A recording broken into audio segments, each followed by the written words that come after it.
Bueno, me presento. Soy Blanco Gabriel y en este video vamos a ver motores y generadores de corriente alterna y corriente continua.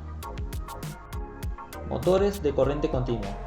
Un motor es una máquina que convierte energía eléctrica en mecánica, produciendo un movimiento rotatorio debido a la acción de un campo magnético. Y estos están compuestos de dos partes. Están compuestos por un estator y por un rotor. Y podemos explicar su principio de funcionamiento en base a la ley de Lorentz, que expresa que cuando un conductor por el que pasa una corriente eléctrica se sumerge en un campo magnético, el conductor sufre una fuerza perpendicular al plano formado por el campo magnético y la corriente, siguiendo la regla de la mano izquierda. Pero ahora bien, estos motores se clasifican según la forma de conexión de las bobinas inductoras e inducidas entre sí, por lo que se clasifican en serie, shunt, compuesto e independiente. Motor serie. En este tipo de motores, las bobinas inductoras y las inducidas están conectadas en serie, por lo tanto la corriente de excitación o del inductor es también la corriente del inducido absorbida por el motor. Por su parte, el voltaje aplicado es constante mientras que el campo de excitación aumenta con la carga. Además, este tipo de motor puede desarrollar un elevado par motor de arranque, es decir que justo al arrancar el par motor es elevado. Además de eso, si disminuye la carga del motor, disminuye también la intensidad de corriente absorbida y el motor aumenta su velocidad, mientras que en vacío el motor es inestable ya que la velocidad aumenta de manera brusca. Por otra parte, los motores series tienen aplicaciones en aquellos casos en los que se requiere un elevado par de arranque a pequeñas velocidades y un par reducido a grandes velocidades, como por ejemplo en tranvías, locomotores, etc., donde el motor si está en marcha tiene carga. Motor shunt. En estos motores, las bobinas inductoras van conectadas en paralelo con las inducidas, por lo que de toda la corriente absorbida por el motor, solo una parte circula por las bobinas inducidas y la otra por las inductores.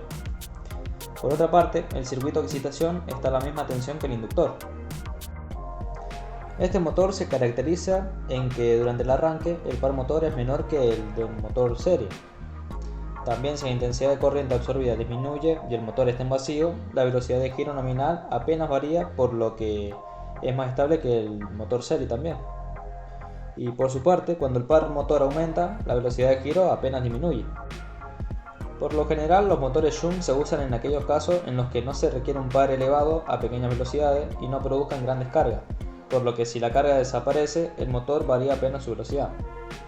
En definitiva, estos motores se emplean para máquinas herramientas como por ejemplo un taladro, además de utilizarse en ascensores, máquinas de papel, compresores, etc. Motor compound. Para este caso podemos decir que el motor es una combinación del motor serie y el motor shunt, ya que una de las bobinas inductoras está en serie con el inducido, mientras que la otra se encuentra en paralelo con el inducido. Es por esto que una parte de la intensidad de corriente absorbida circula por la bobina inducida y por ende también lo hace por una de las inductoras, mientras que el resto de la corriente recorre la otra bobina inductora. Los motores compuestos se caracterizan por tener un elevado par de arranque, pero sin correr el riesgo de ser inestable cuando trabaja en vacío, como en el caso del motor serie, aunque puede llegar a alcanzar un número muy alto de revoluciones. La velocidad de estos motores no es tan dura, por así decirlo, como la del motor shunt, ni tan suave como la del motor serie, por lo que se dice que los motores compound tienen un limitado rango de debilitamiento de campo que puede resultar en exceder la máxima velocidad segura del motor sin carga. Para agregar, estos motores son algunas veces utilizados donde se requiere una respuesta estable de par constante para un rango de velocidades amplio. Motor con excitación independiente. Estos motores obtienen la alimentación del rotor y del estator de dos fuentes de tensión independientes. Además, el campo del estator es constante al no depender de la carga del motor y el par de fuerza es entonces prácticamente constante también. Por otra parte, las variaciones de velocidad al aumentar la carga se deberán solo a la disminución de la fuerza electromotriz por aumentar la caída de tensión en el rotor. A su vez, la tensión en los bornes es casi independiente de la carga de la máquina y de su velocidad, ya que la tensión se puede regular por medio del reóstato de campo, aunque se hace dentro de ciertos límites debido a que la excitación del campo inductor no puede aumentar más allá de lo que permite la saturación. Y para agregar, se supone que el sentido de giro de la máquina es a la derecha, como corresponde a casi todas las máquinas motrices. De este modo, si hubiese que cambiar el sentido de giro, bastaría con cambiar las conexiones del circuito principal. Y como hemos explicado con los demás motores, estos motores tienen como aplicaciones industriales el torneado y el taladrado de materiales, la extrusión de materiales plástico y goma, o la ventilación de horno, desenrollado de bobinas, entre otras más aplicaciones. Además, en motores de corriente continua podemos encontrar los motores brushless, o sin escobillas como también se los llama. Estos motores funcionan sin necesidad de escobillas que tienden al desgaste, ya que estas pueden ser reemplazadas por un dispositivo electrónico que mejore la fiabilidad y la durabilidad de la unidad. Como por ejemplo, se necesita un microcontrolador, el cual usa una entrada de sensores para indicar la posición del rotor y así poder energizar bien la bobina del estator de manera adecuada. Sin embargo, una desventaja de estos motores es que para funcionar necesitan sí o sí una administración electrónica, pero por lo general solo se utilizan donde se requiera un control preciso y un par bajo, como puede ser en robot u otros sistemas. Y cabe aclarar que estos motores pueden ser utilizados también en corriente alterna. Motores de corriente alterna. En este caso, los motores basan su funcionamiento en la obtención de un campo magnético giratorio, en el cual puede haber un electroimán que gira a la misma velocidad que el campo, es decir, que están en sincronía, por lo que sería un motor síncrono. Aunque, si dentro del campo hay un bobinado sometido a inducción, donde aparece la corriente eléctrica y por ende también la fuerza de Lorentz, aquí el giro va a ser más lento que el campo magnético, por lo que estaría un poco retrasado y no estarían en sincronía, entonces el motor se denomina asíncrono. Ya respecto a la corriente de alimentación, tendremos motores monofásicos y motores trifásicos. Un dato para tener en cuenta es que los motores de corriente alterna, al igual que los motores de corriente continua, están constituidos por una parte fija, que es el estator o inductor compuesto por las bobinas generadoras del campo magnético, y por otro lado por un rotor o inducido, que también se puede llamar armadura. Motor monofásico síncrono. Este motor es idéntico al motor serie de corriente continua, con la diferencia que en corriente alterna el funcionamiento del motor se basa en el acoplamiento de campos magnéticos que giran al mismo tono. Para que se produzca este acoplamiento, el rotor tiene unas bobinas unidas a un colector de delga en serie con las bobinas del inductor, y un par de escobillas son las que aplican la corriente en el motor. Por lo tanto, el mismo motor puede funcionar tanto en corriente continua como en corriente alterna, y además también puede funcionar como dínamo. Es por esto que son muy utilizados en ferrocarriles eléctricos como también en pequeños electrodomésticos. Motor monofásico asíncrono. En este tipo de motores, el estator genera un campo magnético giratorio, por lo que dispone de dos pares de bobinas perpendiculares donde una de ellas se conecta directamente a la corriente alterna, generando un campo magnético oscilante, mientras que la otra se conecta intercalada con un condensador que se encarga de desfasar la corriente que llega a las bobinas 90 grados respecto a la corriente de la bobina anterior. Por ende, el campo magnético que genera esta segunda bobina estará también desfasada respecto a la anterior. Pero para aclarar esto hay que conocer que una secuencia de fase es el orden de las fases en el que el sistema alcanza su máximo valor. Y continuando con el tema, el campo magnético giratorio induce una corriente en los conductores del rotor o inducido siempre que existe una variación de flujo magnético. Esto es lo que pasa siempre, ya que el rotor gira a menor velocidad que la velocidad del campo, y también cuanto mayor sea la velocidad relativa entre el rotor y el campo magnético, mayores serán las corrientes y las fuerzas que aparecerán en el inducido.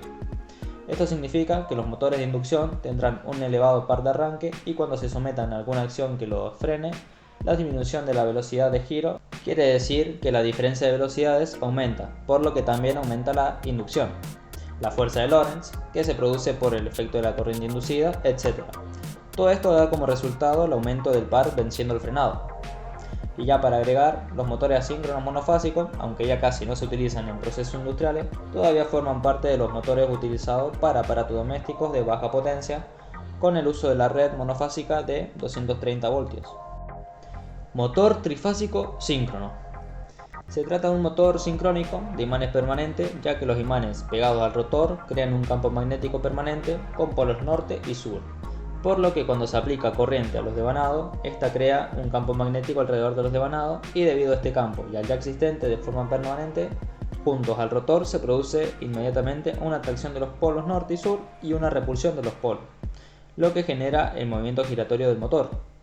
Además, gracias a este diseño del motor, la frecuencia del campo giratorio del estator y del rotor es siempre la misma. Por eso es que se habla de una frecuencia de campo giratorio sincrónica y de un motor sincrónico. Ahora, como podemos ver en la animación, se muestra un sistema de devanados trifásico. Para poder representar mejor el concepto, lo hago mediante el dibujo de un imán permanente en vez de un rotor. Como vemos, cuando la corriente fluye en los devanados, se forma un campo magnético giratorio en el estator del motor, pero la corriente también fluye a través de los imanes permanentes del rotor, generando así un par de giros. Por ende, el rotor hace un movimiento giratorio y gira siguiendo la rotación del campo magnético. Ahora, cuando los polos magnéticos del rotor forman un ángulo recto con respecto al campo magnético del estator, el par de giro es mayor. Motor trifásico asíncrono. Estos motores están formados por un rotor que puede ser del tipo jaula ardilla o rotor bobinado, y por un estator donde sabemos que se encuentran las bobinas inductoras, las cuales son trifásicas y están desfasadas entre sí a 120 grados. Y según el teorema de Ferrari, cuando por estas bobinas circula un sistema de corrientes trifásicas equilibradas, se induce un campo magnético giratorio que envuelve al rotor, en el cual se induce la tensión. Entonces por esto se da el efecto motor, donde todo conductor por el que circula una corriente eléctrica dentro de un campo magnético va a tender a ponerse en movimiento a través de una fuerza que lo obligue. Otro concepto para aclarar es que la diferencia entre las velocidades del rotor y del campo magnético se denomina deslizamiento. Jaula de ardilla. En sí es un cilindro montado en un eje donde internamente contienen barras conductoras longitudinales que son de aluminio o de cobre con surcos y están conectadas juntas en ambos extremos, volviendo en cortocircuito los anillos que forman la jaula. Su funcionamiento consiste en que los devanados del inductor hacen rotar al campo magnético alrededor del rotor, y el movimiento relativo entre estos induce una corriente eléctrica. Por lo que de forma alterna, estas corrientes que fluyen en los conductores reaccionan con el campo magnético del motor produciendo una fuerza que actúa de manera tal que da como resultado un esfuerzo de torsión para dar vuelta al eje. En efecto, el rotor se lleva alrededor el campo magnético, pero a una velocidad un poco más lenta, y como ya dije antes, la diferencia en velocidad se llama deslizamiento y aumenta con la carga. Por otra parte, el número de barras en la jaula de ardilla se determina según las corrientes inducidas en la bobina del estator, y su núcleo de hierro sirve para llevar al campo magnético a través del motor, pero en estructura y material está diseñado para reducir al mínimo las pérdidas. En definitiva, este motor es de gran utilidad en los variadores de velocidad. Rotor bobinado. Este rotor lleva unas bobinas que se conectan a unos anillos deslizantes colocados en el eje y por medio de una escobilla se conecta el rotor a una resistencia que se pueden variar hasta poner el rotor en cortocircuito, al igual que el eje de la jaula de ardilla. Y ahora, para terminar el video, voy a mostrarles unos cuantos cuadros comparativos o cuadros de ventaja y desventaja de los motores de corriente alterna y corriente continua, en los cuales podemos apreciar mejor todo lo que hemos visto durante el video, ya que sería prácticamente un breve resumen de todos los temas explicados anteriormente, por lo que para poder apreciarlo deberemos de poner en pausa el video y así analizar mejor.